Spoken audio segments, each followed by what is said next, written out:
تقسیم نبی پاک صلی اللہ علیہ وسلم کی بعثت ہوئی ہے امیین کی طرف یعنی اہل عرب کی طرف، اور ایک بعثت ہے جو نبی پاک صلی اللہ علیہ وسلم کی ہوئی ہے قرآن نے وآخرین منہم کہہ کر اس بعثت کو ذکر کیا ہے۔ نبی پاک صلی اللہ علیہ وسلم کی بعثت دو طرح کی ہے۔ حضور علیہ السلام کبھی بھی عرب سے باہر نہیں گئے، اور آپ کو اللہ رب العزت نے مبعوث کیا ہے اہل عرب کے لیے۔ نبی پاک صلی اللہ علیہ وسلم مبعوث ہوئے اہل عرب کے لیے، اور دیگر لوگوں کے لیے جو عرب کے علاوہ تھے ان کے لیے بھی تو نبی پاک صلی اللہ علیہ وسلم آئے ہیں۔ جب ہے حضور علیہ السلام ان کے لیے بھی آئے ہیں تو حضور تو وہاں گئے نہیں، تو قرآن مجید نے اس بعثت کو بیان کیا ہے، هو الذی بعث فی الامیین رسولا منہم یتلو علیہم آیاتہ ویزکیہم ویعلمہم الکتاب والحکمہ۔ قرآن نے اس بعثت کو بیان کیا کہ نبی پاک صلی اللہ علیہ وسلم کو اللہ فرماتے ہیں ہم نے بھیجا امیین کی طرف۔ یہ امیین کون ہیں؟ یہ اہل عرب ہیں۔ اللہ رب العزت نے حضور کو ان کی طرف بھیجا ہے۔ نبی پاک صلی اللہ علیہ وسلم ان کی طرف مبعوث ہوئے، لیکن کائنات میں عربوں کے علاوہ اور لوگ بھی ہیں، تو اللہ رب العزت نے وآخرین منہم کہہ کر ان دیگر لوگوں کا تذکرہ کرتے ہوئے فرمایا لما یلحقوا بہم، کہ یہ بھی ساتھ بتا دیا کہ نبی پاک صلی اللہ علیہ وسلم تو ان کے لیے مبعوث ہیں، لیکن جو دوسرے لوگ ہیں یعنی عرب کے علاوہ لوگ ہیں، جو اس عرب سے باہر کے لوگ ہیں، ان کے لیے بھی تو نبی پاک صلی اللہ علیہ وسلم آئے ہیں، لیکن پیغمبر وہاں گئے نہیں ہیں۔ تو پیغمبر علیہ السلام کی ایک بعثت صحابہ کرام کے ذریعے سے اجمیوں تک، صحابہ کرام کے ذریعے سے یہ پیغمبر کی دوسری بعثت ہے۔ قرآن مجید کے اندر اللہ رب العزت نے ان دونوں بعثتوں کو بیان کر کے بتایا ہے کہ اہل عرب کی طرف پیغمبر علیہ السلام بنفس نفیس مبعوث ہیں، اور اہل عرب کے علاوہ پیغمبر کی طرف سے ایک واسطے کے ساتھ یعنی صحابہ کے واسطے کے ساتھ پوری امت کی طرف رسول اللہ صلی اللہ علیہ وسلم مبعوث ہیں۔ پیغمبر علیہ السلام کی بعثت کا ذکر قرآن میں ہے، اس کے علاوہ رسول اللہ صلی اللہ علیہ وسلم نے خود حدیث کے اندر اس بعثت کو ذکر کیا ہے۔ یہ دو بعثتیں تقسیم اس طریقے سے ہے کہ پیغمبر علیہ السلام کی بعثت صحابہ کی طرف ہے، اور صحابہ کی بعثت پوری امت کی طرف ہے۔ اب پیغمبر کو اگر مبعوث ماننا ہے تو پیغمبر کی بعثت صحابہ یعنی اہل عرب کی طرف ہے، اور اہل عرب یعنی صحابہ کی بعثت کل کائنات کی طرف ہے۔ پیغمبر علیہ السلام کے زمانے میں جو بعثت ہوئی ہے، جو پیغمبر کی بعثت ہوئی ہے، اس میں جماعت صحابہ داخل ہوئے۔ اب پیغمبر علیہ السلام نے ان کی تربیت کر کے پوری دنیا کے اندر روانہ کر دیا۔ یہ صحابہ کرام نبی کریم صلی اللہ علیہ وسلم کی طرف سے پوری دنیا کی طرف مبعوث کیے گئے۔ اللہ رب العزت نے وآخرین منہم لما یلحقوا بہم کہہ کر بتایا ہے کہ پیغمبر علیہ السلام کی بعثت کو ہم نے دو تقسیموں میں دیا ہے، دو تقسیمیں دی ہیں۔ ایک تقسیم تو یہ ہے کہ رسول اللہ کو خود مبعوث کیا ہے، اور دوسری تقسیم یہ ہے کہ پیغمبر دنیا سے چلے جائیں گے، لیکن پیغمبر کا پیغام لے کر ساری کائنات تک پیغمبر کی طرف سے جو مبعوث ہوں گے وہ صحابہ کرام ہوں گے۔ صحابہ کرام بھی اسی طرح مبعوث ہیں، اور یہ بعثت کا لفظ حضور علیہ السلام نے خود صحابہ کرام سے فرمایا، اور حدیث کے اندر ہے انما بعثتم میسرین، تمہیں اللہ تعالیٰ نے مبعوث کیا ہے آسانی پیدا کرنے کے لیے۔ بعثت کا لفظ خود پیغمبر علیہ السلام نے حدیث مبارکہ میں فرمایا۔ میرے بھائیوں، پیغمبر علیہ السلام کی بعثت کی حقیقت کو اگر سمجھیں گے تو آپ کو ایک چیز نظر آئے گی کہ رسول اللہ صلی اللہ علیہ وسلم نے ایک لمحے کے لیے بھی وہ پیغام جو اللہ کی طرف سے آپ کو دیا گیا وہ امت تک پہنچانے کے لیے ایک لمحے کے لیے بھی پیغمبر علیہ السلام صحابہ سے دور نہیں رہے، اور صحابہ کو اپنے سے دور نہیں رکھا۔ ہم جتنے اعمال دیکھ رہے ہیں ان کی کوئی نہ کوئی اصل اگر آپ دیکھیں گے تو قرآن و سنت کے اندر موجود ہے۔ نماز پڑھتے ہیں اس کی اصل موجود ہے، روزہ رکھتے ہیں اس کی اصل موجود ہے، عبادت کرتے ہیں، کئی طرح کی عبادت کرتے ہیں، اس کی اصل قرآن مجید میں موجود ہے، حدیث میں موجود ہے۔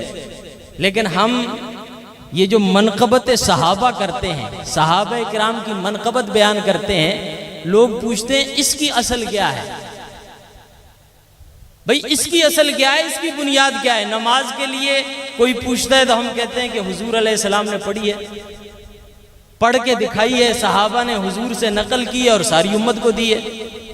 روزے کا طریقہ، حج زکوٰۃ کا، سارے اعمال کا طریقہ بتایا ہے۔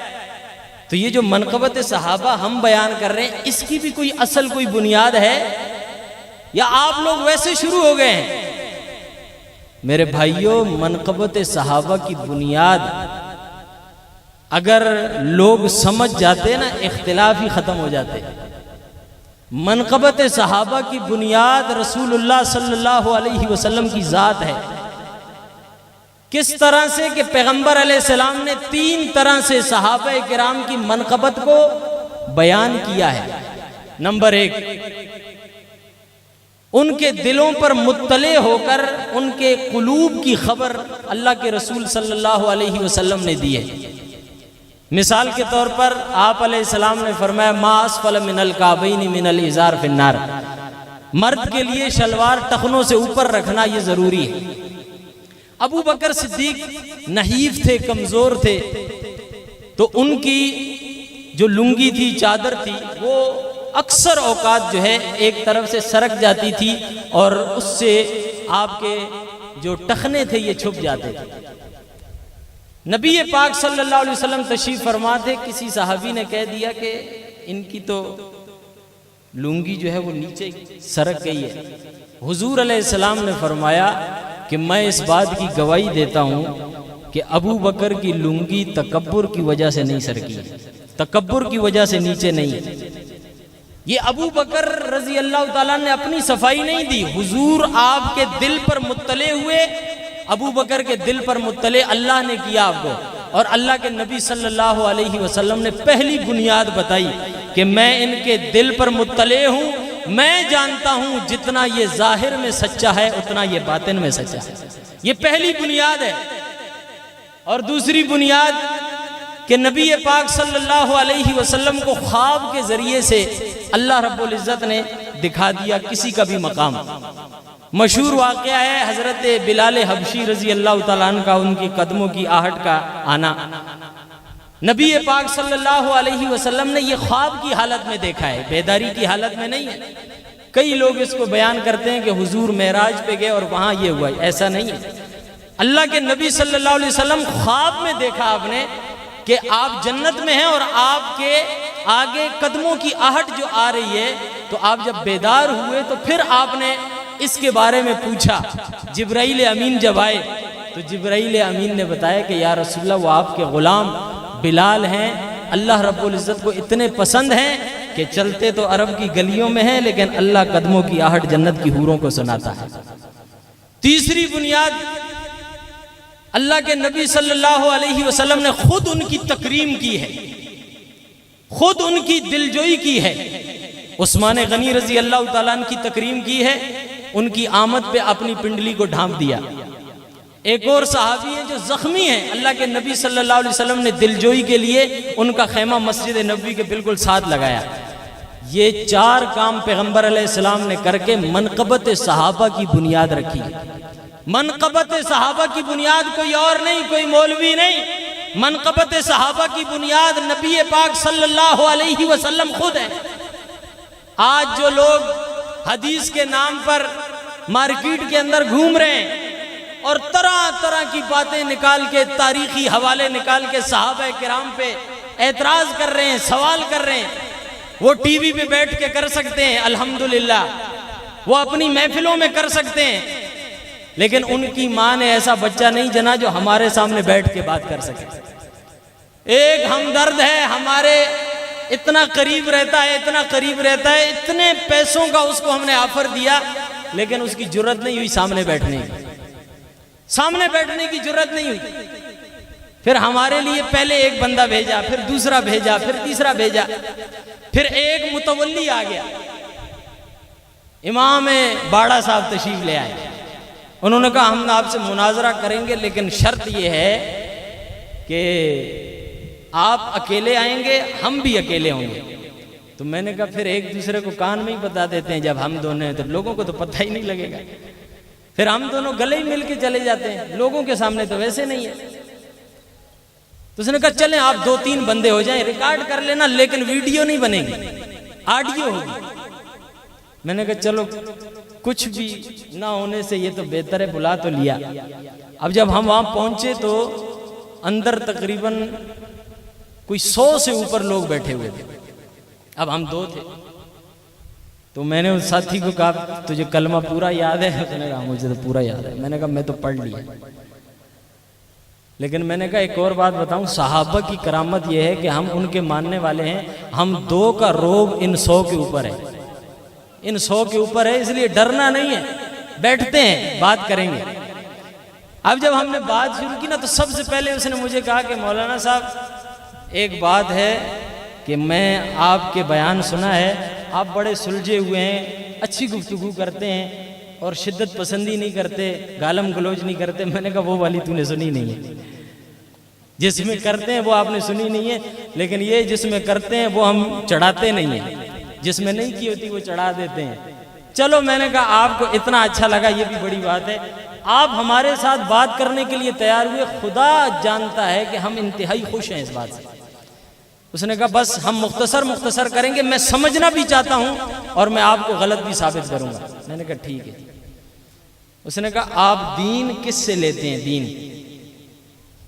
میں نے کہا ہم دین لیتے ہیں صحابہ سے. اس نے کہا جن سے آپ دین لیتے ہیں وہ معصوم ہیں یا غیر معصوم ہیں؟ میں نے کہا جن سے ہم دین لیتے ہیں وہ معصوم نہیں ہیں. تو اس نے کہا دیکھو سب سے پہلا فرق ہمارے بیچ میں اور آپ کے بیچ میں یہ آ گیا کہ ہم جن سے دین لے رہے ہیں وہ معصوم ہیں اور آپ نے جن سے دین لیا ہے وہ معصوم ہے ہی نہیں. میں نے کہا آپ نے تو دین محمد بن یعقوب کلینی سے لیا ہے, وہ معصوم ہے کیا؟ تو اس نے کہا نہیں وہ تو معصوم نہیں ہے. تو میں نے کہا تو آپ نے دین کس سے لیا؟ 12 اماموں میں سے تو کسی ایک کو آپ نے دیکھا نہیں ہے, وہ جو آخری ہے اس نے انشاءاللہ کبھی آنا نہیں ہے. تو تو نے کس کو دیکھا ہے, تو نے کس سے لیا ہے؟ تو نے تو سارا دین جو نقل کیا محمد بن یعقوب کلینی نے اصول کافی میں تو وہیں سے لیا نا. تو اس نے کہا محمد بن یعقوب کلینی نے کس سے لیا؟ میں نے کہا کس سے لیا؟ کہا اس نے تو معصوموں سے لیا نا. میں نے کہا اچھا اس کا مطلب ہے غیر معصوم معصوم سے لے سکتا ہے اور لے کے نقل کر سکتا ہے. اس نے کہا ہاں یہ تو کر سکتا ہے. تو میں کہا بھوسڑی کے, پھر صحابہ نے حضور سے لیا اور حضور تو خاتم المعصومین ہے. اگر تیرے 12 معصوموں سے نقل کیا جا سکتا ہے تو جو معصوموں کا سردار ہے اس محمد عربی سے نقل کیوں نہیں کیا جا سکتا؟ اسی ٹائم تو کہتے یہ تو ہمارے ذہن میں نہیں آئی, مجھے پتہ ہی نہیں لگا. اس نے کہا آپ نے مجھے پھیرا ہے, باتوں میں پھیرا ہے. میں نے کہا میں نے نہیں پھیرا ہے, جن کے مکتبے میں تو پیدا ہوا ہے ان کو اللہ نے پھیرا ہے اور وہاں تو پیدا ہوا ہے اور انشاءاللہ جب تک وہاں سے نکلے گا نا یوں پھرتا ہی رہے گا, پھرتا رہے گا, تجھے ملے گا جلے گا کچھ بھی نہیں. اس نے کہا حضرت چل اب آپ سے برادرانہ طور پر جو ہے نا میں سوال کروں گا. مجھے بہت اچھا لگا کہ کوئی علامہ میرے سامنے بیٹھا تھا مجھے کہہ رہا ہے. میں نے کہا آپ کا کون سا بندہ ہے جو ہمارے ساتھ بیٹھنے کے لیے تیار ہے؟ نہ عدالت میں تیار ہو نہ کہیں اور تیار ہو.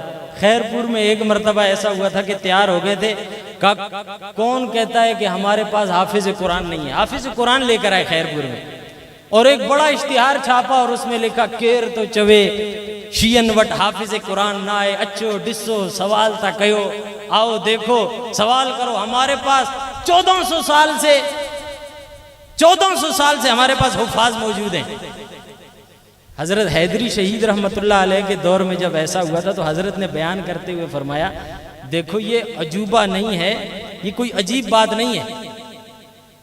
دیکھو خیر پور کے اندر حضرت نے فرمایا خیر پور میں کبھی کسی نے کتا دیکھا ہے؟ جس نے دیکھا تو کہا ہاتھ کھڑا کرو, تو سب نے ہاتھ کھڑا کیا. تو حضرت نے کبھی کتا خیر پور میں کتنی ٹانگوں پہ چلتا ہے؟ تو سب نے کہا 4 پہ. تو حضرت نے کہا کبھی اخبار میں آیا, کبھی اشتہار لگایا کسی نے کہ کتا 4 ٹانگوں پہ چل رہا ہے؟ کہ نہیں جی اشتہار تو کسی نے نہیں لگایا.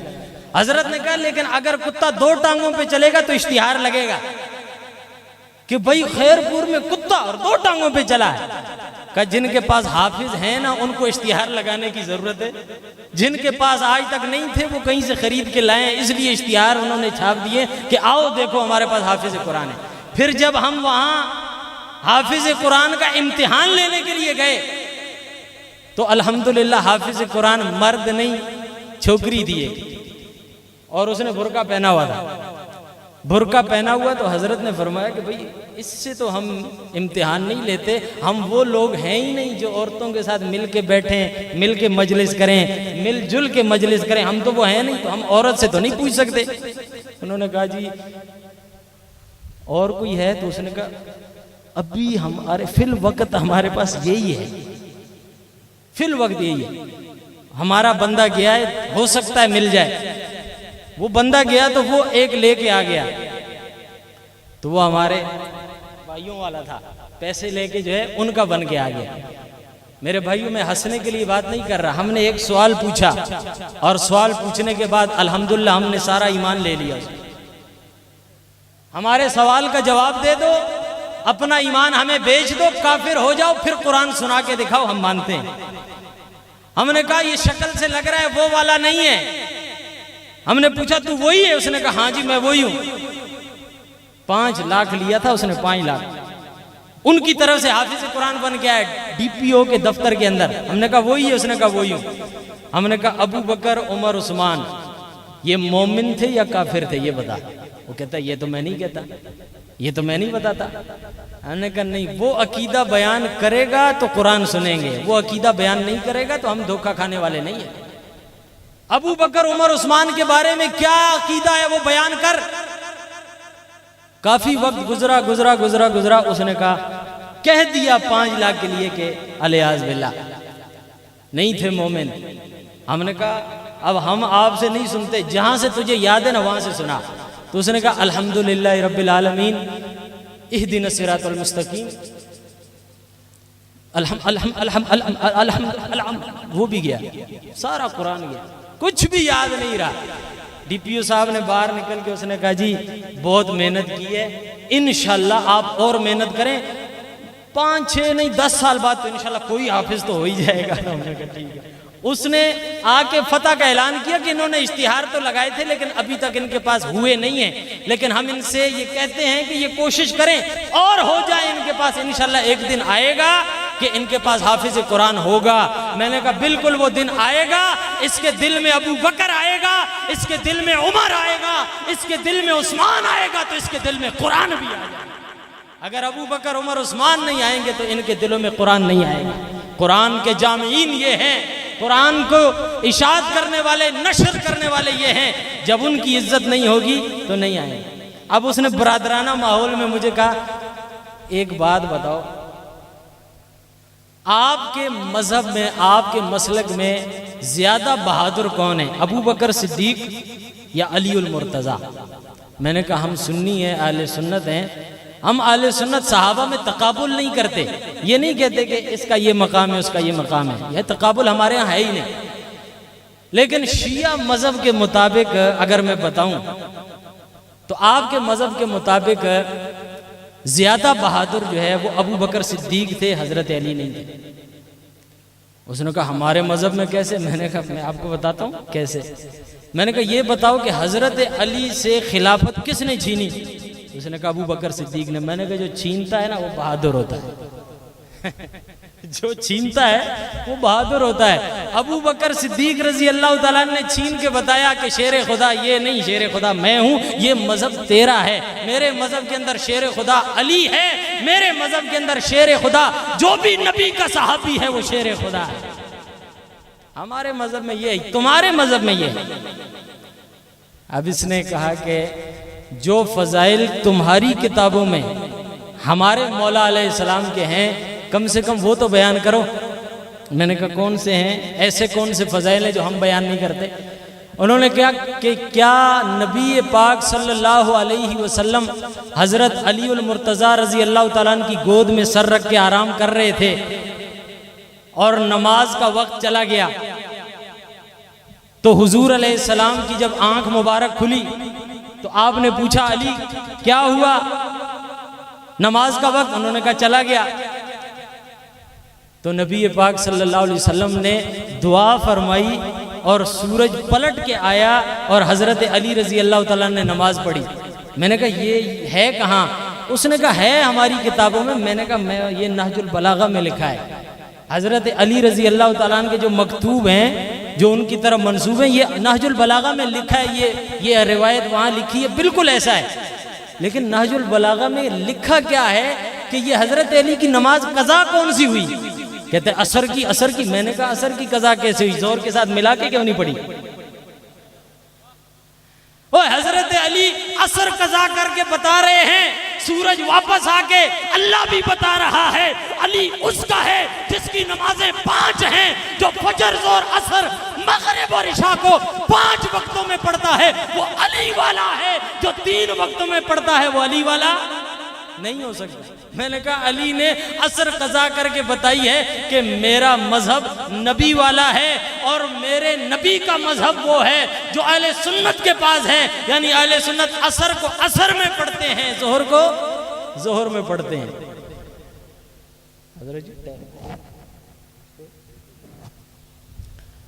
تو پھر آگے چلے ہم۔ اس نے کہا کہ بہت ہو گیا، اس معاملے کو ختم کرتے ہیں۔ ہمارا آپ کا جو اصل عنوان تھا وہ عنوان تھا نبی پاک صلی اللہ علیہ وسلم کو آخری وقت کے اندر کاغذ اور قلم نہیں دیا گیا۔ آپ کی طرف سے کوئی مذمت نہیں ہے، کوئی مذمت نہیں ہے۔